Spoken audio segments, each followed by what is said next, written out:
Good morning. Next നമുക്ക് നോക്കാനുള്ളതാണ് basic principles. ഈ ബേസിക് പ്രിൻസിപ്പിൾസ് ഓഫ് ഓഡിറ്റിങ്ങിൽ പറയുന്ന കാര്യങ്ങൾ എന്താണെന്ന് വെച്ചാൽ, the government has passed several laws to ensure the interest of shareholders, investors, interested public etcetera. അപ്പോൾ ഗവൺമെൻറ് പല നിയമങ്ങളും പാസ്സാക്കിയിട്ടുണ്ട് എൻഷുർ ചെയ്യാൻ വേണ്ടിയിട്ട്, ഇവരുടെ ഇൻവെസ്റ്റ് എൻഷുർ ചെയ്യാൻ വേണ്ടിയിട്ട്.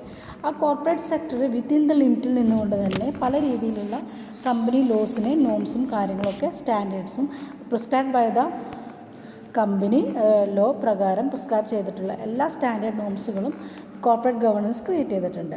അക്കോർഡിംഗ് കമ്പനീസ് ആക്ട് 1956 പ്രകാരം വാരിയസ് അമെൻമെൻറ്റ്സും വാരിയസ് പ്രൊവിഷൻസും അക്കൗണ്ട്സ് മെയിൻറ്റെയിൻ ചെയ്യാനായിട്ട് ക്രിയേറ്റ് ചെയ്തിട്ടുണ്ട്. അപ്പോൾ ബേസിക് പ്രിൻസിപ്പിൾസിൻ്റെ ഒരു മീനിങ് എന്ന് പറയുന്നത്, the auditor are the set of rules to which the books of accounts of firm should be audited. അതായത് the set of rules are called basic principles of auditing. According to the law there is some rules, that rules is known as basic principles of auditing.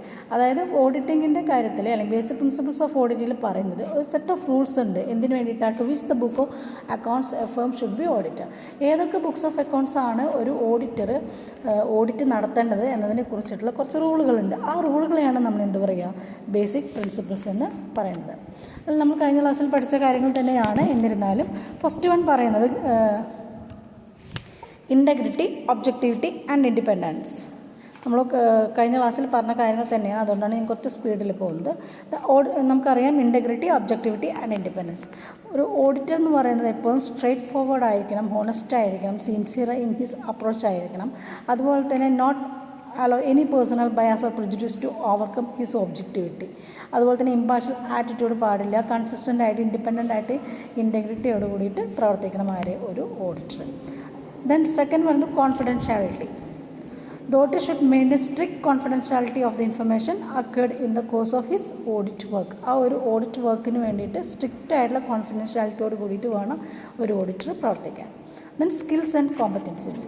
അതായത് normal ക്വാളിഫിക്കേഷന് പുറമേ ഒരു ഓഡിറ്റർക്ക് വളരെയധികം കഴിവും കോമ്പറ്റൻറ്റും ഉണ്ടായിരിക്കണം. Specialised knowledge ഉണ്ടായിരിക്കണം, training, അതുപോലെ തന്നെ ഓഡിറ്റ് നടത്തുന്ന എക്സ്പീരിയൻസ്, പ്രൊഫഷണൽ സ്കില്ലുകൾ, അതെല്ലാം ഒരു ഓഡിറ്റർക്ക് ഉണ്ടായിരിക്കും.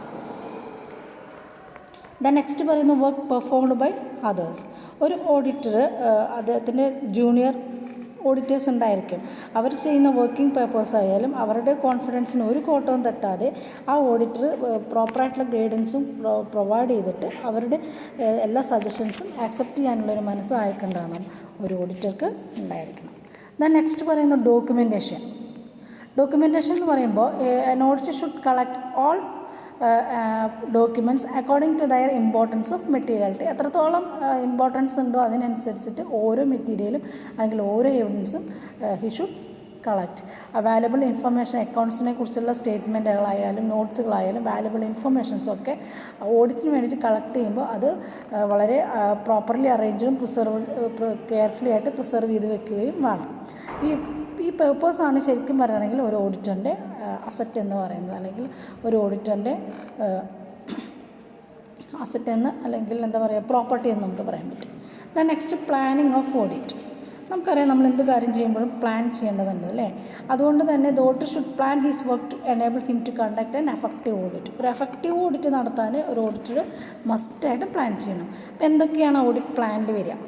ടൈപ്പ് ഓഫ് ഓഡിറ്റ് വരാം, അതുപോലെ തന്നെ client acquiring knowledge of clients accounting system, nature of business, list of books maintain in the ഓഫീസിൽ മെയിൻറ്റെയിൻ ചെയ്യുന്ന ബുക്കുകൾ ഏതൊക്കെയാണ്, ഇൻറ്റേർണൽ ചെക്ക് സിസ്റ്റം എന്താണ്, ഇൻറ്റേർണൽ കൺട്രോൾ സിസ്റ്റം എന്താണ്, അങ്ങനെയുള്ള കാര്യങ്ങളൊക്കെ എന്തിൽ വരാം? പ്ലാനിങ്ങിൽ വരാം.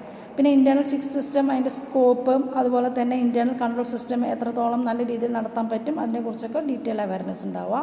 അതുപോലെ തന്നെ ഡിറ്റർമിനേഷൻ്റെ പ്രോഗ്രാമിങ് നേച്ചർ എങ്ങനെ നടത്തണം, ഏത് രീതിയിൽ നടത്തണം എന്നുവെച്ച് നല്ലൊരു അവയർനെസ് ഉണ്ടാവുക. അതുപോലെ തന്നെ coordinating the work to be perform and arrangement of work among the audit staff. Audit സ്റ്റാഫിൻ്റെ ഇടയിലുള്ള ഒരു കോപ്പറേഷൻ, അതുപോലെ കോർഡിനേഷൻ എല്ലാം ഉണ്ടാവുക. ഇത്രയും കാര്യങ്ങളൊക്കെ ശ്രദ്ധിച്ചിട്ടാണ് നമ്മൾ ഒരു ഓഡിറ്റർ ഓഡിറ്റ് പ്ലാൻ തയ്യാറാക്കുന്നത്. നെക്സ്റ്റ് പറയുന്നു audit evidence.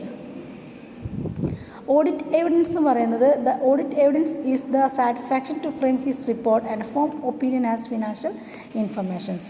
It should be obtained through the performance compliance and substantial procedures and procedures are test applied on internal check and control system and the compliance procedure help the auditor that the internal controls are properly effectively are reliable. അപ്പോൾ audit evidence എന്ന് പറയുമ്പോൾ നമ്മൾ നടത്തിയിട്ടുള്ള ഓഡിറ്റിൽ ഉണ്ടാകുന്ന ഓരോ പേപ്പേഴ്സും അതാണ് നമ്മുടെ എവിഡൻസ്.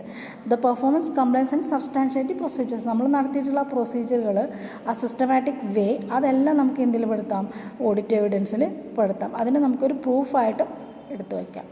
നെക്സ്റ്റ് പറയുന്നു accounting systems and internal control. അല്ലേ, ഏത് അക്കൗണ്ടിങ് സിസ്റ്റം വഴിയാണ് നമ്മൾ ആ ഒരു പർട്ടിക്കുലർ കമ്പനി അല്ലെങ്കിൽ ബിസിനസ് സ്ഥാപനം നടന്നുകൊണ്ട് പോകുന്നത്? ആ should incorporate various internal control measures, അതായത് ഇൻറ്റേർണൽ ചെക്ക് സിസ്റ്റം, അതിനെക്കുറിച്ചൊക്കെ നമുക്ക് ഡീറ്റെയിൽ ആയിട്ട് പഠിക്കാനുണ്ട്. അതുപോലെ തന്നെ ഏതൊക്കെയാണ് അക്കൗണ്ടിങ് സിസ്റ്റംസ്, അത് ആഡിക്കേറ്റ് ആണോ, അതിനെക്കുറിച്ചൊക്കെ തറവായിട്ടുള്ള നോളജ് ആർക്കുണ്ടാകണം, ഓഡിറ്റർക്ക് ഉണ്ടായിരിക്കണം. Then next പറയുന്നു audit conclusion and reporting. At the end of the audit of A firm the auditor should revive the audit work. അല്ലേ, നമ്മൾ എന്ത് കാര്യങ്ങൾ ചെയ്താലും നമ്മൾ ലാസ്റ്റ് റിപ്പോർട്ടാക്കി വെക്കും.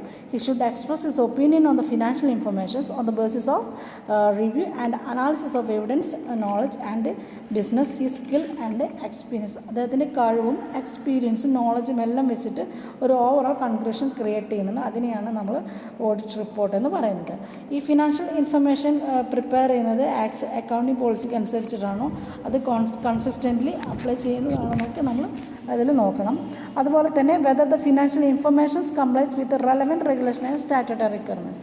എല്ലാ റെഗുലേഷൻസും സ്റ്റാറ്റ്യൂട്ടറി റിക്വയർമെൻറ്റ്സും ഒക്കെ പാലിച്ചിട്ട് തന്നെയാണ്.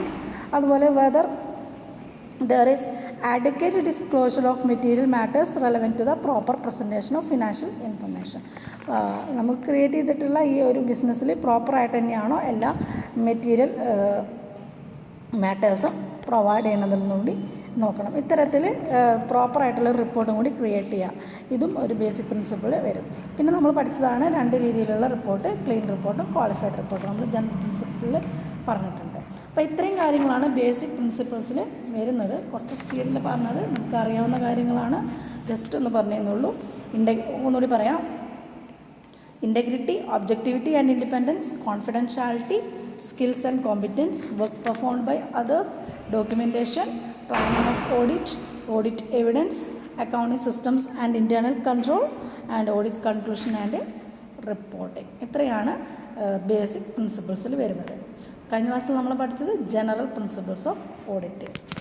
കേൾക്കുക, നോട്ട് എഴുതുക, എന്തെങ്കിലും ഡൗട്ട് ഉണ്ടെങ്കിൽ ചോദിക്കുക.